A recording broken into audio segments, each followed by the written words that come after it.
आणि त्यानंतरच आम्ही एक एक एक शेवटचा सभा विजयी सभा कशी आणि कुठे असेल?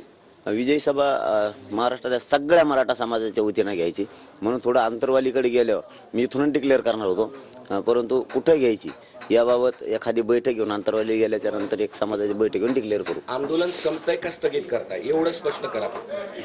स्थगित करूयात, स्थगितच करणार आहेत आम्ही आंदोलन.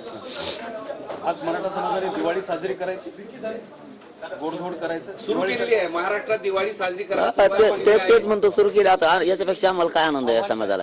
नाही, हे बघा, आपल्याला खूप वर्षानंतर हे मिळालंय आणि हे शब्द घेणं एवढं सोपे नव्हते सगळ्या सोयऱ्यांचा, तो घेतलेला आहे त्यांनी, म्हणजे त्याच्यासाठी राजपत्रच निघालेले.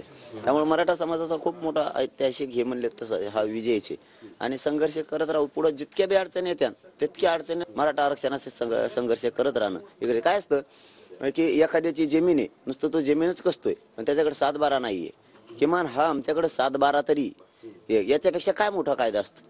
याच्यापेक्षा काय मोठा आहे? जसा जमिनीचा 7-12 आहे तशी जमीन तुमची पक्की आहे, तसा सगळ्या सोयऱ्यांचा अध्यादेश हो तुमचा आता कायमचा पक्का आहे. ही 7-12 म्हणते त्याला आपल्या भाषेत. शेतीचा 7-12च मराठ्यांना मिळालेला आहे.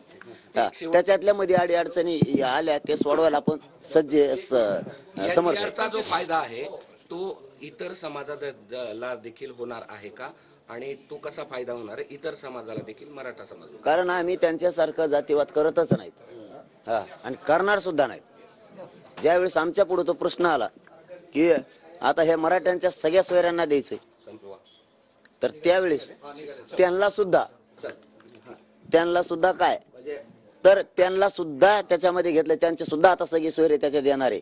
त्यांचे सुद्धा आम्ही जातीवादी नाहीत हे आम्ही पुन्हा एकदा सिद्ध करून दिलं. तुम्ही आमच्या विरोधात कार्यक्रम घेताय, तुम्ही जातीवादी, हे पुन्हा सिद्ध झालं. धन्यवाद.